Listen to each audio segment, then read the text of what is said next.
How many times did Rod Gilbert take off your pants in season 7? Hello, my name is Alex Horne, and I'm going to be reviewing these task masterpieces for It's Gone Viral. Okay, I'm looking at a beautiful gilded picture frame with the number 5 on it, on a rosette, but that's not the main piece. In the middle of the picture, there is what looks like an anteater or a rat with a kite or a balloon or a sun above his massive blue eye. It looks like it was painted by a child or a distressed animal using presumably fingers or a nose. I know it's from the show Taskmaster, and actually I know exactly which episode of Taskmaster it's from. I think it's the very first episode of Taskmaster in which we asked the contestants to paint a picture of a horse whilst riding a horse.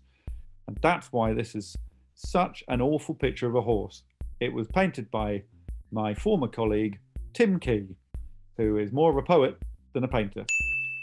Yes, what I'm looking at is probably a felt tip painting of an old, bald man with a flower pot on his head.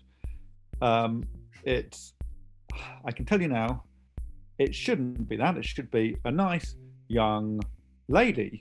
In fact, this is a white bald man. It should be a black lady with dreadlocks. The man who painted this, Hugh Dennis, panicked and didn't know how to represent different coloured skin on his canvas. I should say also, he couldn't look at the woman while he was painting at her. He had to ask her to describe herself, but I think he used a mirror to cheat. That was series 4 of Taskmaster. Is Hugh the biggest loophole finder you've ever had on the show? No, there's a loophole finder in every series. Hugh Dennis is definitely one of the main loophole finders. Dave Gorman was a classic loophole finder. It tends to be men over 40 searching for loopholes. But we now close off the loopholes by putting lots of lines in it saying you may not move the rope, you may not do the thing that we think you might do. So we see loopholes coming now, thanks to the likes of Dennis and Gorman. Quite a sweet looking character, probably from, you wouldn't be that surprised to see this guy in Frozen. I think I've never seen Frozen, but it's this sort of thing. It's like a snowman but made out of ice cubes. It's got carrots for eyes, carrots for a nose, sticks for arms and mouth. It's clearly in the freezer compartment of a freezer, and it's clearly been put there by Al Murray, who was asked to make a snowman on a day when there was no snow in series 3 of Taskmaster. And he's made this lovable person who stayed in the freezer at the Taskmaster house for over 2 years. That stayed in the freezer? Yeah, we couldn't throw it out. If you look at that little face, what can you do? You can't just chuck that in the bin. It's so, considering if you took away the carrots and the sticks, it's just a load of ice cubes. It's got a lot of personality, that thing, because it's a bit Moses, I think, in a wicker basket. You could see that sailing down a river and somebody adopting it. Okay, this is very hard to explain what I'm looking at now. It's a soft toy, presumably a rabbit, soft white baby's rabbit. It's been covered in ice cubes and blue slushy. It looks like it's weeping, and that's because the man who created this abomination is called Paul Chowdhry. He was asked, like Al Murray, to make a snowman. He made a snow rabbit, and then he used a bad word, but he said something's crying in it. The bad word was bastard. I'm not sure if we're allowed to show that. But anyway, that is Paul Chowdhry's attempt at making a snowman. And that really sums up why Paul Chowdhry is one of the most memorable contestants we've ever had and the least predictable. I'm so glad you said that, because he is my favourite contestant of all time. He's currently in a programme called Devils on Sky. And it's very odd for me. It's quite a serious drama about the financial industry in Canary Wharf. And he plays a trader. And I just can't watch it without thinking that man made that snow bunny. Do you have your own favourite contestant? No, I couldn't. I definitely couldn't say who my favourite contestant was. I've genuinely enjoyed working with all of them. We've had, I don't know where we are now. We must have had about 65 people do the show. And I spent a lot of time with all of them. You know, a lot of time doing quite intense things. So I'm grateful to every single one of them. I mean, I will say Bob Mortimer was probably a highlight, just because I got to spend time with my comedy hero, including being cuddled in the boot of his car with him. So by him. But no, apart from Bob Mortimer, I don't have a favourite. Although working with any of my friends has been really fun. Being paid to do stupid things with people you love. But no, they're all. I don't have a favourite. I've got a least. I don't have a least favourite. I feel like I'm looking at another snowman here. It's a big pile of marshmallows with sticks pointing out of it. There's a carrot for a nose, stones for eyes, and a woolly hat and mittens. Well, I don't know if you're mittens if you haven't got a bit tying them together, but they're gloves without fingers. And this is another snowman. This one was created by Rob Beckett. Right, this is the first one I'm struggling on. Oh, that's frustrating. So I'm looking at a very smiley lady with earrings, brown eyes, hair tied up in a bun, a flowery t-shirt.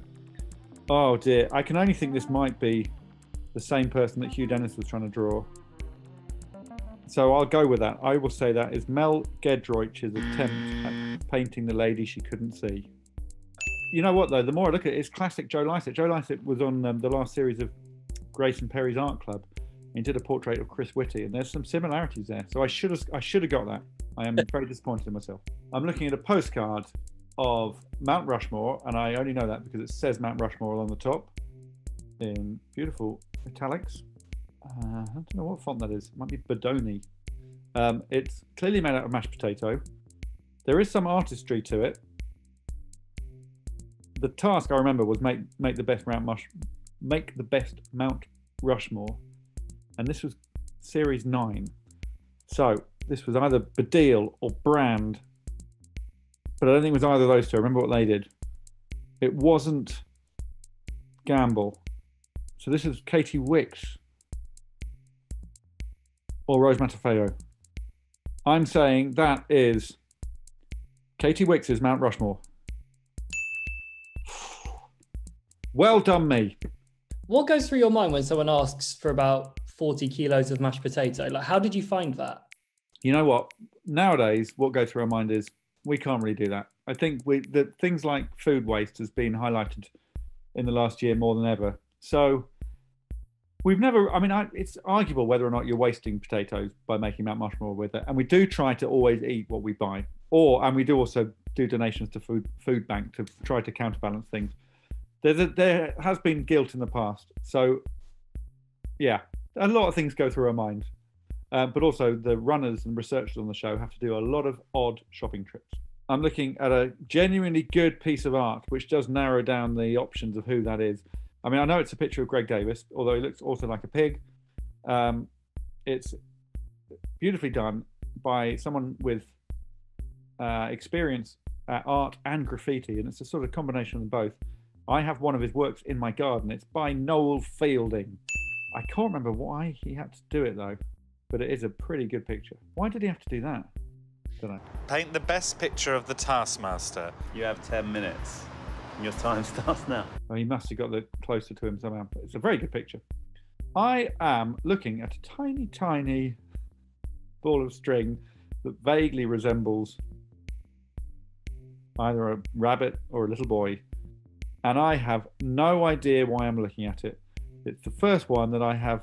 Oh, it must be a prize. Someone brought it in as a prize task. Okay, I do vaguely remember this now. I think somebody knitted this for their niece or nephew. I think Mawan Rizwan knitted this for a nephew. That's what I'm going for. Oh, well done me again. I'm genuinely pleased with myself. This is some incredible knowledge. What's the weirdest prize task entry you've received on the show? Because this must be up there.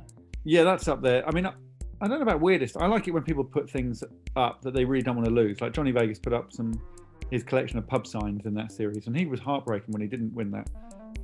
Ramesh Ranganathan kicked things off by putting up his wedding ring and a car at one point.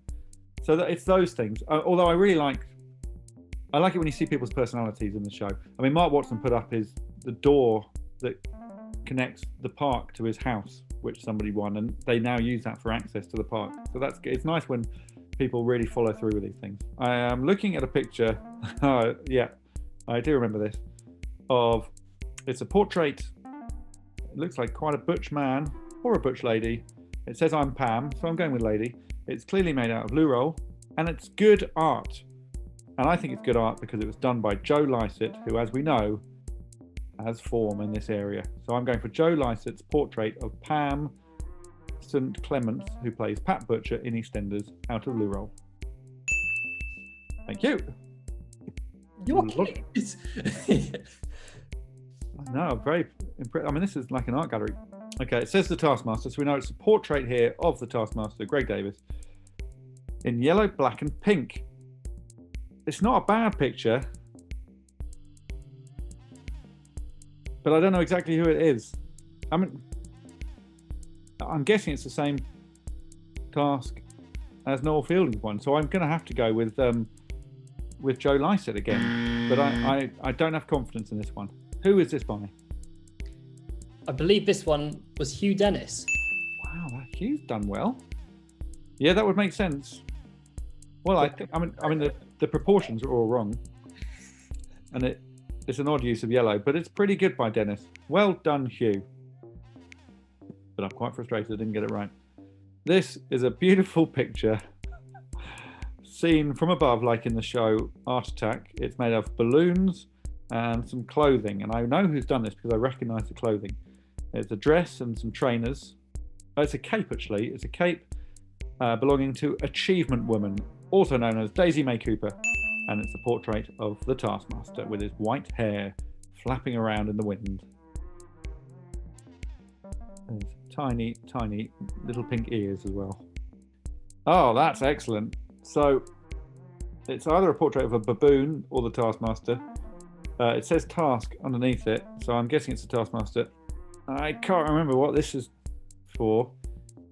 I'm going to have to say it's a portrait done from a distance, and I'm going to keep going with Joe Lycett. Is it a picture by Joe Lycett of Greg? No. Then I have no idea who or why that happened. It's of Greg. Right. It's not by Joe Lycett. Oh. It's a great picture. It's not Noel, is it again? Would you mind giving me the series number? I think it's series 4 or 5. Yeah. You know what? I have to say I don't know. Really, that's a great bit of art, isn't it? I mean, it's very powerful. For Mel Gedroich's portrait from a distance, I suppose. Well done, Mel. I am now looking at another picture from above on the Taskmaster garden. There's a few features here. It's balloons and clothing again. 2 very thin pink arms, green hair, big tummy, so it's definitely Greg, but also very large penis coming out of the flies of the trousers, and up it goes. It's pink, and it's Greg Davis by the child man known as Richard Herring. This is a work of art. I'm looking at a whole packet of spaghetti cooked and halved and placed inside what looks like a burger bun but is actually a grapefruit. And bearing in mind this was created in the dark, you have to agree this is some impressive work by none other than Achievement Woman again. It's Daisy May Cooper's attempt to put all the spaghetti in a grapefruit in the dark, and she managed to get a saucepan full of water, boiling water, before the lights went off. So she concocted that. She cooked that and created that in full darkness and won the task. Well done, Daisy May Cooper. How many times did Rod Gilbert take off your pants in season 7? Okay. Once when I had to wear a bikini. Twice when I had to become a sort of water fountain in a grotto. Let's say there's got to be another 2 times. I'm going to go for 4 times. I don't know the answer. I was just right. just wondering. Well, it was at least twice, and there was a few times we couldn't show it because it got even more brutal. So yeah, It's 4 or 5 times. He also tied me up and whipped me. Hey, what's going on? I'm Kevin Hart. Hi, my name's Eric Stonestreet. Hi, I'm Margot. I'm Journey. I'm James McAvoy. I'm Daniel Radcliffe. I'm Rebel Wilson. I'm Jeremy Clarkson. I'm going to be translating some Scottish tweets for It's Gone Viral. On It's Gone Viral. Ooh. On It's Gone Viral.